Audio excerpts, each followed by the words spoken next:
باپ اپنی بیٹی کے بے پردہ لے کر گھومتا تو تھا، لیکن آج باپ اپنی جوان بیٹیوں کے ساتھ شادی و دعوتوں میں ناچتا ہے۔ ہمارا کلچر بن گیا، جہاں شادی ہوگی تو شادی کے اندر گھر کے مرد اور گھر کی عورتیں ناچیں گی۔ یار قدر بے غیرتی ہے، اور اس کو ترقی کہیں گے، اللہ کی پناہ۔ ارے ترقی نہیں ہے، بے غیرتی ہے، بے شرمی ہے۔ سجا دھجا کر بیوٹی پارلر سے لا کر بیوی کو بے پردہ گاڑی کی فرنٹ سیٹ پر بٹھایا جاتا ہے، دیکھو میری بیوی کو۔ بلکہ اس سے بڑھ کر میں بے شرمی کہوں نا، اور ایک ناجائز اور حرام قسم کا فیل وہ یہ کہ میرڈ فوٹوگراف ڈرائنگ روم میں لگی ہوئی۔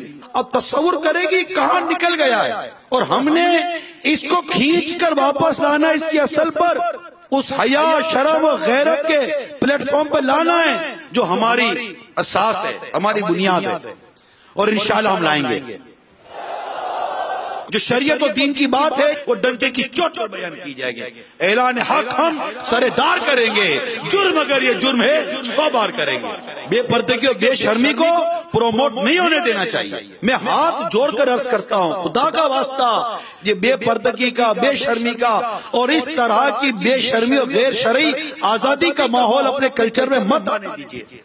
بہت پچھتانا پڑے گا، اللہ نہ کرے، بہت پچھتانا پڑے گا۔ وہ قوم پچھتا رہی ہے، ان کے بچوں کے لیے کتے کے پاس ٹائم ہے، ماں باپ کے لیے ٹائم نہیں ہے۔ کتوں کو کھلانے کے لیے 10 قسم کے بسکٹ تو ان کے پاس پڑے ہوئے ہیں، باپ کو کھلانے کے لیے ایک سیب بھی ان کے پاس نہیں ہوتا۔ وہاں عورتوں کی زبان پر مردوں کے لیے، شوہروں کے لیے جملہ ہے، ہسبینڈ مائی فٹ، شوہر میرے پاؤں کی جوتی۔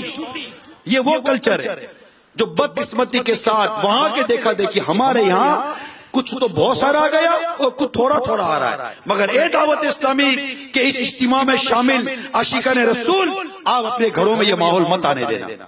درس قرآن اگر ہم نے نہ بلایا ہوتا، یہ زمانہ نہ زمانے نے دکھایا ہوتا۔